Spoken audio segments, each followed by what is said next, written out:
Hello and welcome to today's webinar, Quality Decoded, Breaking Down the CMS Final Rule. I'm Cassie Yazzo, VP of Product Marketing here at Cotiviti. Thank you so much for joining us today. Before we get started, I want to quickly run through some housekeeping items for today's webinar. First, you can resize all the windows that you currently see on your screen, including the slides and the presenter view, to find the layout that works best for you. Next, we have multiple ways for you to reach out to us during the webinar. Along the top navigation, you'll see our Q&A button, which you can use to submit your questions at any point for our speaker or your Cotiviti account team to answer after today's 30-minute session. You can also use the Contact Us button to send an email to us to request additional follow-up. At the bottom, you'll find additional resources, including links to useful assets related to today's webinar. Click the images on the right to view our reference calendar of the star ratings program changes that will be reviewed today, or register for our upcoming webinar where we'll review the risk adjustment implications of the advanced note of the final rule as well. And please use the Request a Demo button to get a more in-depth demo of any of our solutions. At this time, we do not provide copies of our slides, but a link to the on-demand recording will be sent to registrants and attendees within a few days. And finally, please take a moment at any time during today's webinar to answer our quick survey. Your feedback is extremely valuable and will help determine future topics for our webinars. Now, let me introduce you to our speakers. Marge Ciancetta is the product manager of Cotiviti's Star Intelligence solution, which helps health plans and providers improve their quality ratings and star scores. She ensures that Star Intelligence represents the voice of Cotiviti's clients and aligns with industry best practices. She also works closely with our development team, as well as with customers and stakeholders, to ensure that their feedback is incorporated into our product roadmap. With over a decade of experience in the quality space, Marge has a unique perspective on the challenges and opportunities facing health plans and providers today. And Danny Sutherland is a senior star rating analyst for Cotiviti Star Intelligence solution. Danny guides discussions on member and provider strategies, tracks CMS trends and annual changes that impact star ratings, and collaborates with clients to develop data-driven strategies for improved performance. Danny also helps our clients understand cut points, changes, and how to use Cotiviti's predicted cut points to identify areas of opportunity. With over 10 years of experience in quality and star ratings, Danny is passionate about helping her clients enhance their performance. And I will turn it over to Danny to kick things off. Danny? Thanks, Cassie. Each year, CMS releases an advance notice with the proposed changes to the star ratings program, and then finalizes those decisions in April through the final rule. I'll start with what's finalized and where the biggest impacts are, and then Marge will share Cotiviti's perspective and close with an action plan. With that, let's jump into the confirmed updates. CMS released the final rule on April 3rd with few surprises. Let's review what was finalized, deferred, and what still may be ahead. We will be covering updates from the final rule and the final rate announcement, both of which were delivered in early April 2026. We have included a QR code that you can scan in case you would like to dig deeper into the material on your own. You can also grab the QR code in the recording we will be distributing after the webinar. Let's kick things off with Measurement Year 2025, also known as Star Year 2027. The key message here is that no additional changes were made beyond what was already proposed. The final rule largely confirmed what plans saw earlier. To summarize what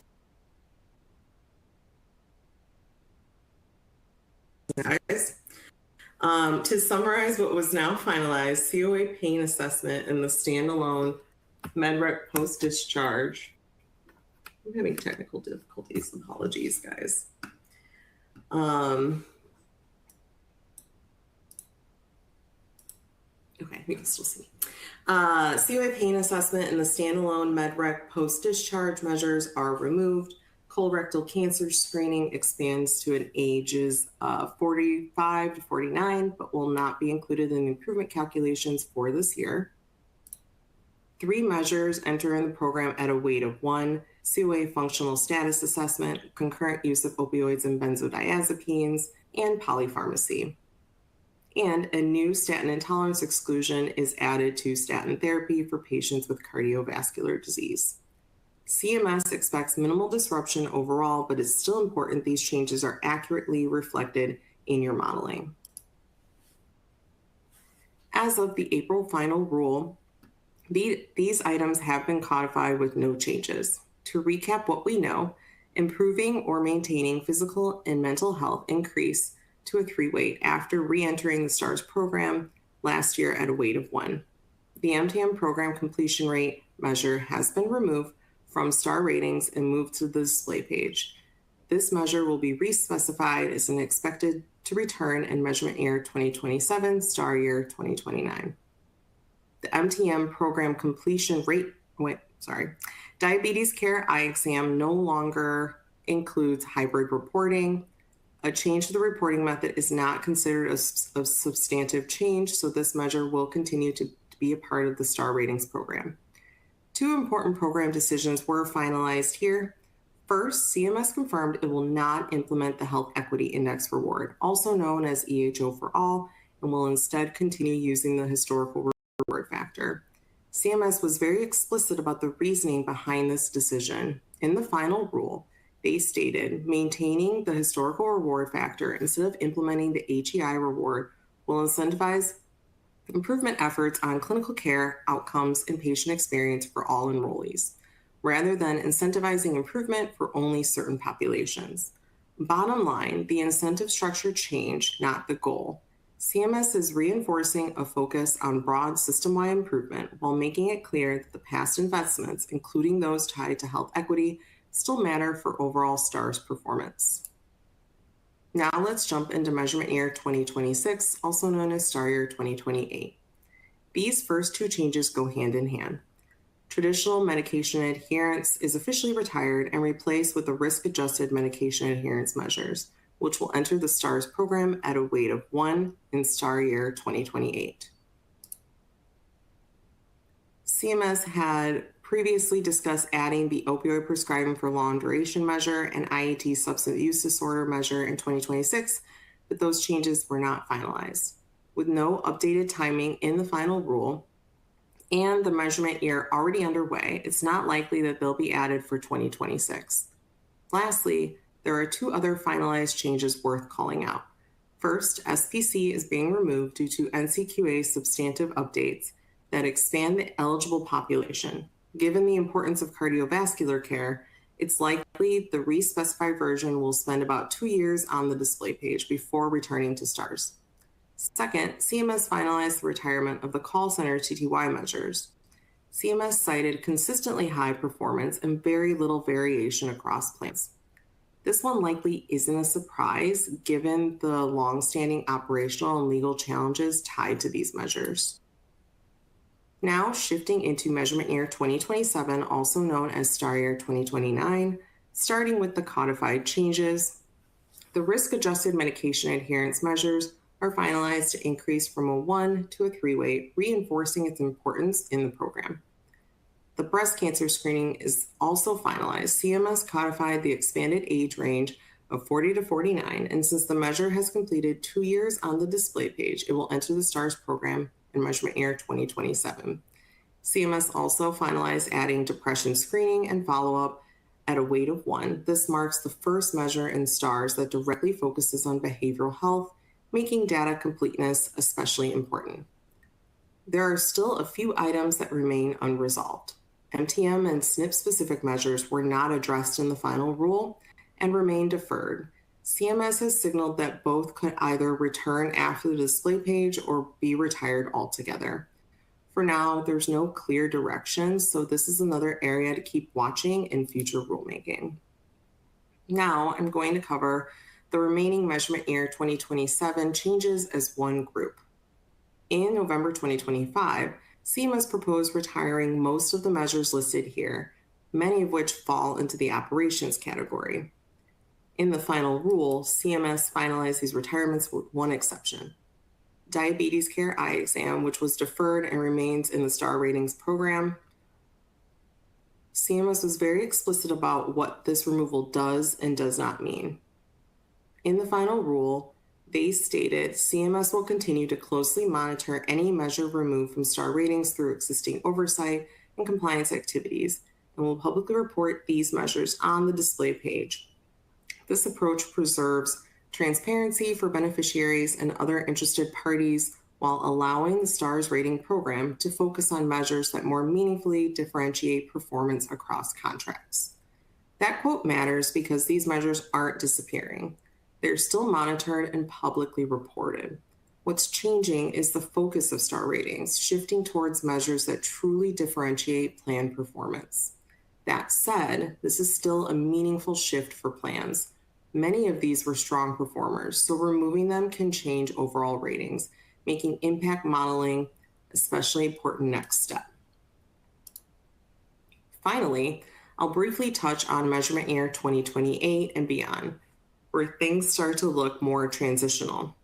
CMS proposed removing TRC while it undergoes changes, but NCQA did not move forward with updates that would require immediate removal.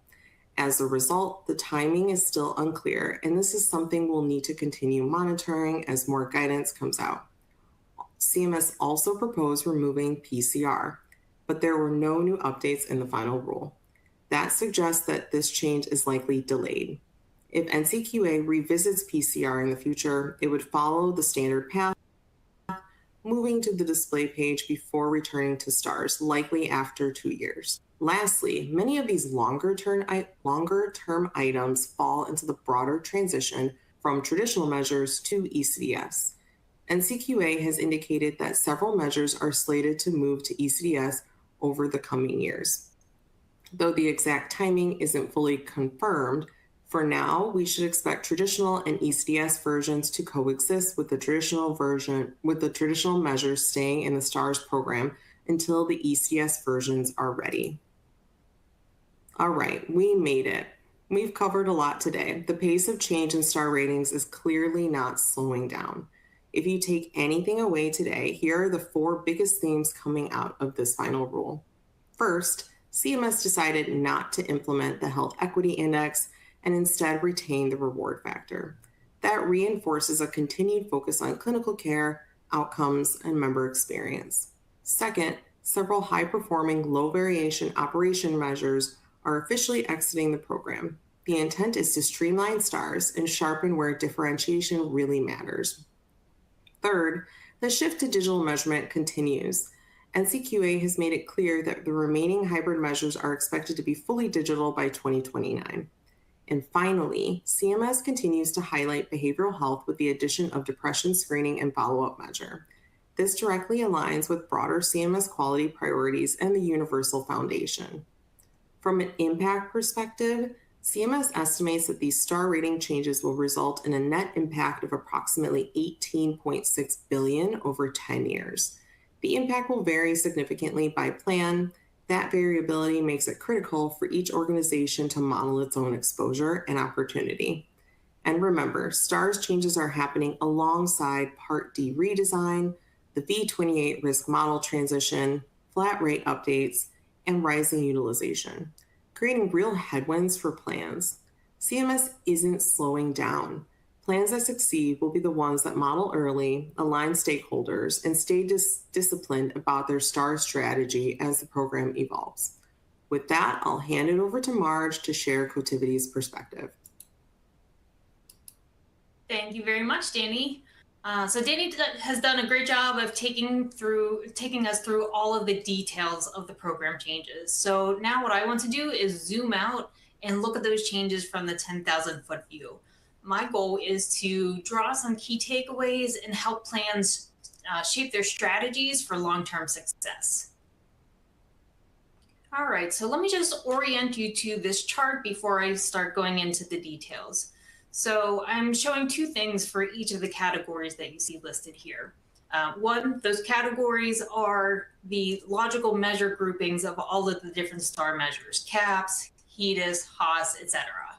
And then there's a different color bar starting with 2025 on the left and 2029 on the right in teal. And those percentages on the tops of the bars show us how much weight each category contributes to the overall STAR ratings pie in each of the given years. So the first thing that I want to call out here is the operations category. So CMS's codified measure retirements effectively eliminate this category altogether starting in STAR year 2029. That remaining 2% is the MTM measure, which is slated to come back, but not yet confirmed. So we'll see what happens with that. So this is a huge change. This is real and codified now. CMS has really shown that they're not afraid of enacting big sweeping changes to the program, and I don't think we're done seeing the extent of the big changes yet. So consequently, since the operations category is effectively gone now, the category weight of all of the remaining categories will increase from prior years. HEDIS, HOS, improvement, pharmacy, all of those contribute more to the overall star ratings pie than they did before. So plans need to score really well in all of those remaining areas. There's no room to hide mistakes or poor processes. Those operations measures were typically very high scoring, and so plans could count on them to bolster their overall star ratings. And with those gone, there's just not as much room for error. Another more positive way to think about this would be even small changes in performance will have a bigger impact on star ratings. CMS is saying we're streamlining the program, we're giving plans fewer things to focus on, but it's more important than ever now that plans excel in the remaining areas. Plans have to nail clinical care, outcomes, and patient experience of care measures. So let's talk through some tangible strategies you can use to instill these points of excellence at your plan. As I was reading through CMS's messaging on the final rule, I kept thinking of this quote in particular. We are what we do repeatedly. Excellence, then, is a habit. And this quote really embodies the mindset we need to adopt to succeed in this new environment. Excellence requires aligning everyone to the same goals and standards, executing best practices in daily activities, and measuring progress towards those goals and adjusting as needed. Plans who succeed in this new environment will be the ones that embed excellence into everyday practice, not just fourth quarter pushes. So just to touch on each of these lightly, teach it. I'm always surprised how many organizations we work with that don't seem to have alignment across their organization towards star ratings goals. I recognize that there are so many different stakeholders that affect the star ratings program, and it really is important for star leaders to educate everyone on the importance of stars and the monetary rewards of it. Having alignment, having everybody marching towards the same beat is really going to help you instill this excellence across your program. Live it. Make sure that you're embedding this excellence into your everyday practices, whether that's customer service, care coordination, provider engagement, just to name a few. Every time I call my health plan, the first thing they say is, thank you for being a member of our health plan. They have excellent practices baked into their everyday processes, and it shows. That's the type of ongoing excellence that will lead to excellent outcomes. And finally, measure it. If you don't know what's going well and what's not going well, then you don't know what to keep and what to remove. Measurement truly is key to knowing what are excellent practices and what needs to be changed. All right, now I'm going to walk through a few very pointed recommendations for Medicare Advantage plan leaders to think about on how they can bring that excellence home and what they can truly implement into their everyday processes to achieve excellence. First is continue to elevate that member experience. And this is where teaching excellence really comes into play.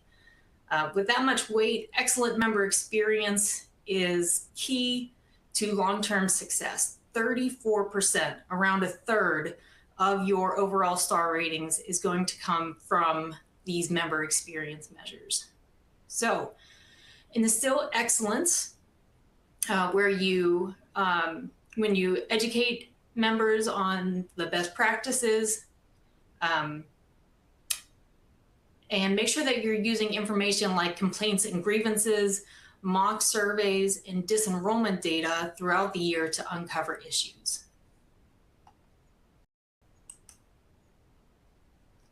Next, double down on clinical performance. By 2029, the HEDIS and pharmacy measures will comprise nearly half of the star ratings pie. CMS wants to reward outcome-driven performance, not just documentation of services. So for example, not only do they want you to prescribe statins and other meds, but also to ensure that those meds are taken every day. Not only should blood pressure and blood sugar be measured, but they should also be controlled. Not only should we screen for depression, but we should also ensure timely follow-up occurred when necessary. You're not going to achieve excellence in clinical performance by relying on fourth quarter pushes. You need to be living those best practices throughout the year so that the outcome-based measures reflect that due diligence. Think about the following questions as you evaluate your plan's daily outcome-based excellence. 1, do providers clearly understand what's being measured and why? Do they have access to timely and accurate data to properly manage care? 2, how effective is your care coordination? 3, do you have member education available in convenient ways to support your members? And 4, are you positioned to help members overcome SDOH barriers to care and compliance? These 4 areas together paint a realistic picture of what's needed to instill excellence in your everyday practices. My next recommendation has to do with measuring. I really think that measuring is the key to success. You have to know where you stand to know what needs to be changed. So here are some questions to consider when you're thinking about your data management. Are you prioritizing digital data collection for ECDS measures? We all know that those digital measures are coming. They're right around the corner now. Are you prepared to succeed in that new environment? Are you collecting the behavioral health information that you need to succeed with that DSF measure that's part of the program now? It's really critical to understand how each of your data sources contribute towards your gap closure. Do you have data gaps versus care gaps? Is your behavioral health data comprehensive? Are there data sources that aren't worth maintaining because they're not providing any new information, rather just redundant information?